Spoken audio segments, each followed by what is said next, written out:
Sometimes we have green goats on our farm. Sometimes I play with them so much I turn green too. Joking aside, we tattoo our baby dairy goats as part of the United States Department of Agriculture's initiative to track on the consumer food supply. Hello, my name is Paul Goodchild, and when I was a baby, my mom was experimenting with my diet and realized I couldn't drink cow milk. So she decided to get a pair of 2 Nigerian adult dairy goats so I could drink their milk instead. Now we have a herd of over about 40 dairy goats, and also I had a tactile disorder when I was little too. But my tactile disorder was soon got over with because I thought the baby dairy goats were too fun not to touch. So now I pet and play with my new friends and educate others about agriculture. One of the main reasons we tattoo our dairy goats is because of a contagious neurological disease called scrapie.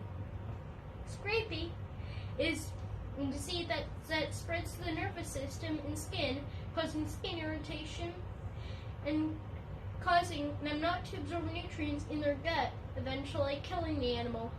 The skin irritation causes them to rub and scrape on things, rubbing and scraping off human skin, hence the name scrapie. There is no live animal test for scrapie, and some scientists believe it is turning zoonotic. So now we know why, but exactly how do we tattoo, and what are the materials we need?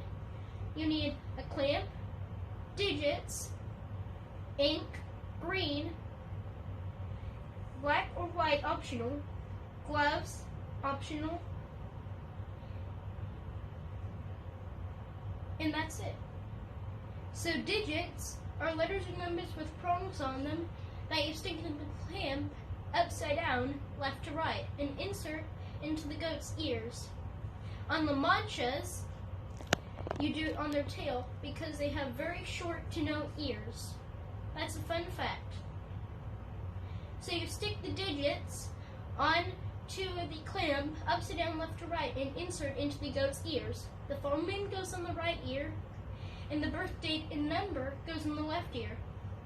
The birth number is what number of which goat it was born on that farm, such as it would be a number 1 if it was the first goat born on that farm, and number 2 if it was the second goat born on that farm, and so on. The birth date has to be a letter, but some letters are not used, such as G because it looks like a 6, O because it looks like a 0, and I because it looks like a 1. The farm name has to be less than 3 to 4 letters long. Our farm name is OKDOK, so we minimized it down to OKDK. Remember, it goes on upside down, left to right, and what you do with the ink is you rub it on the tattoo afterwards so it will show up.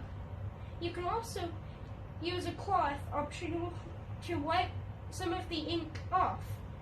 Green ink is most used because white and black ink might not show up if the goats have skin close to white or black. And you can use gloves if you don't want to get tattoo ink on your hand. So that is how you tattoo a dairy goat. Thank you.